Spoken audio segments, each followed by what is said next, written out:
Welcome to Man Does Tech, where I solve the problems you didn't even know you had. You start by opening the inbox and narrowing the scope so you only target unwanted mail. This saves time and reduces mistakes.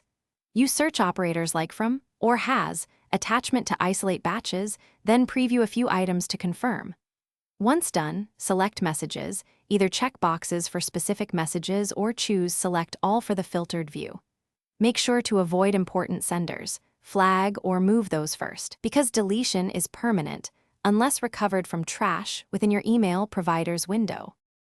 Now you perform the bulk action and set safeguards. After verifying the selection, hit delete or move to trash, which removes items from the inbox, but usually keeps them for a short time. Next, create a filter or rule using criteria like sender, subject keywords, or size, and set the action to delete or archive automatically.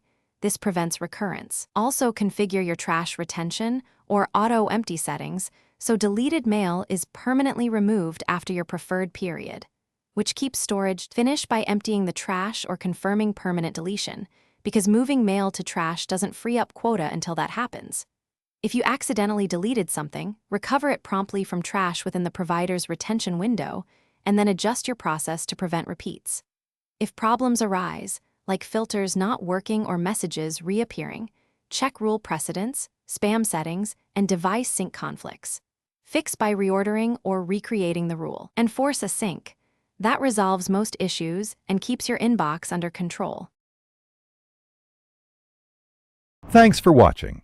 If you found this helpful, don't forget to like and subscribe.